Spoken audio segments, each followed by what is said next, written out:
भी ग्रहण का बहुत सकारात्मक प्रभाव हो नहीं सकता। सूर्य आरोग्यता, पॉजिटिव एनर्जी, पिता, राज सत्ता के कारक हैं। जब वो इतनी, और बॉडी में हृदय और डाइजेशन, तो जब इतना कुछ समेटे हैं और उनको ग्रहण लग रहा है, ग्रहण कौन लगाता है? राहु केतु। तो आज सूर्य, राहु, चंद्र तीनों एक साथ, अमावस्या तिथि को ही सूर्य ग्रहण लगता है। तो कहाँ से ये अच्छा तो हो नहीं सकता। लेकिन एक मेरी पुरानी लाइन है जो मैं हमेशा ही कहता हूँ, डरना मना है, सावधान रहना है। अब क्यों भाई सावधानी? इसलिए क्योंकि देखिए पॉजिटिव एनर्जी इस समय ब्रह्मांड में कम हो रही होती है और प्रकृति अपने आप को एडजस्ट कर रही होती है, जो ये उथल पुथल ग्रहों की होती है। इस वजह से आपको, जैसा कि वान्या जी बता रही थी, कि नेगेटिव चीज़ों से दूर रहिए, पूजा पाठ में इन्वॉल्व करिए। ग्रह आपकी समस्याएं इस समय ग्रहण कर रहे होते हैं। तो ये one of the best time period होता है जब आप किसी मंत्र को सिद्ध कर सकते हैं, अपने बड़े काम के लिए कहीं ना कहीं प्रण ले सकते हैं, उसके लिए खाका तैयार कर सकते हैं। तो इन सब चीज़ों के लिहाज से देखा जाए तो अच्छा है।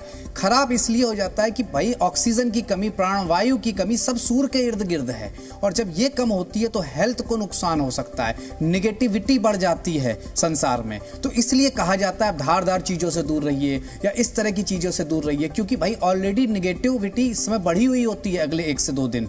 तो इसलिए खास तौर से ये सारे पहलू हैं। तो डरना, इसीलिए मैं हमेशा कहता हूं इससे डरना नहीं है, लेकिन सावधान रहना है। और अपने आप में यह अनूठा इसलिए इस बार हो जा रहा है, पिछले काफी सालों से मैं खुद ज्योतिषी तरह से कवर करता हूं ग्रहण को स्पेशली।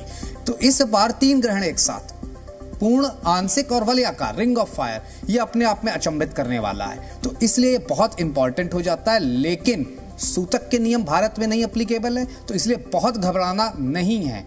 लेकिन जैसा कि सचिन भाई ने भी कहा, विश्व का सूर्य तो एक ही है, तो इसलिए आप उसको नज़रअंदाज नहीं कर सकते, चाहे आप भारत के अंदर बैठे हों। लेकिन विश्व के अनेक, जहाँ पे कहूँगा जो देश हैं, Cambodia, Indonesia, China, America, north America, कुछ पार्ट यूरोप का, वहाँ पे प्रॉब्लम हो सकती है। और अगर आप देखें G4 से लेके रशिया से लेके यूक्रेन तक, ये सारा एरिया यहीं से ही कवर हो रहा है। तो राजनीतिक उथल पुथल पक्का 100% मचेगी। भारत में भी पूर्वोत्तर राज्य, क्योंकि खास तौर से पूर्व में सूर्य का डोमिनेंस रहता है, वहाँ पे उथल पुथल मचेगी। उसी के साथ साथ साउथ के किसी राज्य में बड़ी उथल पुथल देखने को अगले 15 दिनों में मिलेगी। बहुत एक आपने खास बात बताई और सभी ने ये बात कही कि सूर्य तो विश्व में एक ही है, भले ही भारत में नजर नहीं आ रहा है, लेकिन इसका कुछ ना कुछ प्रभाव जरूर पड़ेगा। और भी हमारे साथ मेहमान जुड़े हुए हैं। पांडे जी, आपसे भी मैं ये जानना चाहूंगी कि जैसे कि उन्होंने बताया कि ग्रहण है तो सकारात्मक तो नहीं होगा, लेकिन बचा तो जा सकता है दुष्प्रभाव से। देखिए, ग्रहण का जो प्रभाव है ना, जब भारत में पहले सब लोग बता चुके कि इसका कोई प्रभाव नहीं है, तो भारत के लोगों को तो डरना नहीं है, किसी प्रकार के नहीं डर लगने। अश्विनी नक्षत्र जो है ना, उसके स्वामी अश्विनी कुमार वैद है, निरोगी जीवन प्रदान करते हैं। उनका एक मंत्र है, अश्विनी ते साक्षु प्राणेन सरस्वती वीर्यम बा चंद्रो बलिंद्रियम दधुइंद्रियम अश्विनी कुमाराभ्याम नमः। जो कर्मा शक्ति है, वाचा शक्ति है, जितनी शक्तियां हमारी शरीर के अंदर संचालन होती है, उसके अश्विनी कुमार सूर्य के साथ कहीं ना कहीं उसके साथ शक्ति प्रदान करते हैं। उसी में 8:06 से भारत के समय के अनुसार 11:36 दोपहर तक ये ग्रहण का प्रभाव है भारत के समय अनुसार। बल्कि दक्षिण महासागर, हिंद महासागर, साउथ जो क्षेत्र इससे पीड़ित है। अब हम साउथ के तरफ चले। अब साउथ की जो इकोनॉमी है, फाइनेंस है, वहाँ की स्थिति है, वो सब कहीं ना कहीं इस ग्रहण के प्रभाव से दूषित रहेगा। अन्यथा मेष राशि में चतुर्थ ग्रही योग है, राहु है, चंद्रमा है, सूर्य है और बुध है। 4 ग्रह मेष राशि में गोचर कर रहे हैं। उसी में ग्रहण लगा है, तो मेष राशि की जो कंट्री है उनके ऊपर इसका प्रभाव सबसे ज़्यादा रहेगा। ग्रहण जब भी जाता है तो कुछ ना कुछ विकार उत्पन्न करके जाता है। जिस तरह हम लोग पीछे कितने देखे हैं, भूकंप हैं, बीमारियां हैं, ऐसी घटनाएं हैं जो आप देख रही हैं। वर्षों से लड़ाई इत्यादि भी चलता रहा, उसका कोई समाधान नहीं निकला। अब इतना बड़ा भूकंप के भी पूरा विश्व देखा है। तो इसलिए हमको परमपिता परमात्मा सबके लिए सद्बुद्धि दें और सबको ज्ञान दें कि सब सूर्य के, अन्यथा सनातन के कहीं ना कहीं से नमन प्रणाम करें। बल्कि एक चीज़ और हम बताना चाहते हैं सब ज्योतिषियों के बीच में, कि जब देवगुरु बृहस्पति अपने घर में हैं, थोड़े देर में माने 2 दिन बाद मेष राशि में वो भी आ जाएंगे, वो भी मंगल के घर में प्रवेश कर जाएंगे। और शनि की जो तीसरी दृष्टि है वो मेष राशि पे आज बना है ग्रहण पे, तो शनि भी इस ग्रहण को देख रहा है। तो ग्रहण तो ठीक नहीं है, बल्कि हमको इस स्थिति में कहीं ना कहीं अपने को सकारात्मक बना करके रखना है। व्यक्ति हो चाहे राष्ट्र हो, उस कंट्री के राजा को भी भगवान के प्रति, गॉड के प्रति समर्पण होना चाहिए, तभी यहाँ प्रजा सुखी रहेगी।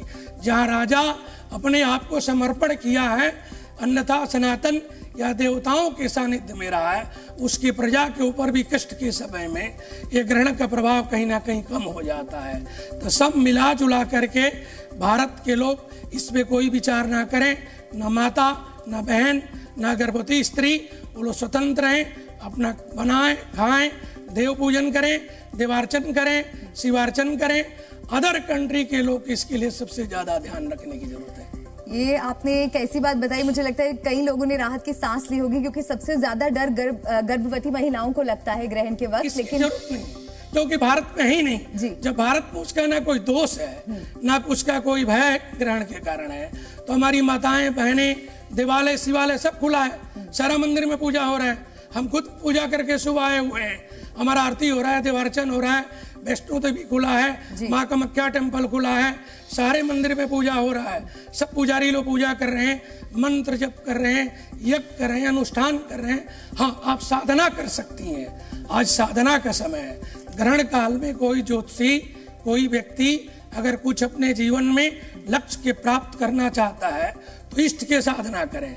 जो इष्ट के मंत्र को जप करता है, जिस तरह मैंने अश्विनी नक्षत्र के बारे में बताया, नक्षत्र तो 27 है, अश्विनी कुमार एक ऐसे देव हुए जिन्होंने कितने ऋषियों को निरोग कर दिए। जिस तरह ऋषि च्यवन थे, च्यवन का जीवन जो है बुढ़ापा के तरफ था और उनका विवाह एक राजकन्या से हो गई, तो जीवन में सुंदरता बल के लिए अश्विनी कुमार के उन्होंने बुलाया और 27 नक्षत्र के औषधि से स्नान करने के बाद उनकी जीवन में जवानी आई या सुंदरता आई, युवा हो गए। आज च्यवनप्राश के नाम सब लोग जानते हैं। उनको बल कौन दिया, कहाँ से मिला? अश्विनी के कुमारा।